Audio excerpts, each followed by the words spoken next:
உடல் நலம் ஆரோக்கியம் இல்லை என்றால் வாழ்க்கையில் மகிழ்ச்சி முழுமை பெறாது.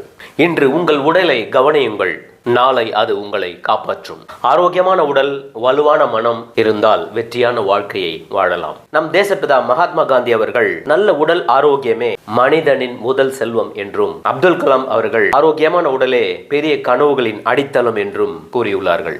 உங்களின் உடலை நலம் பெற தினமும் 30 நிமிடம் உடற்பயிற்சி, சத்தான உணவு, போதுமான தூக்கம், மன அமைதிக்கு தியானம் அல்லது பிரார்த்தனை, பணம், பதவி, புகழ் இவையெல்லாம் இருக்கலாம். ஆனால் உடல் நலம் இல்லை என்றால் எதுவுமே பயனில்லை. இன்று 30 நிமிடம் உனக்காக செலவிடு. ஏனென்றால் உன் எதிர்கால வெற்றி இன்றைய ஆரோக்கியத்தில் தான் தொடங்குகிறது. Stay healthy, stay strong. ஒரு நடை, ஒரு வியர்வை, ஒரு நல்ல பழக்கம், இதுதான் உன்னை சாதனையாளனாக மாற்றும்.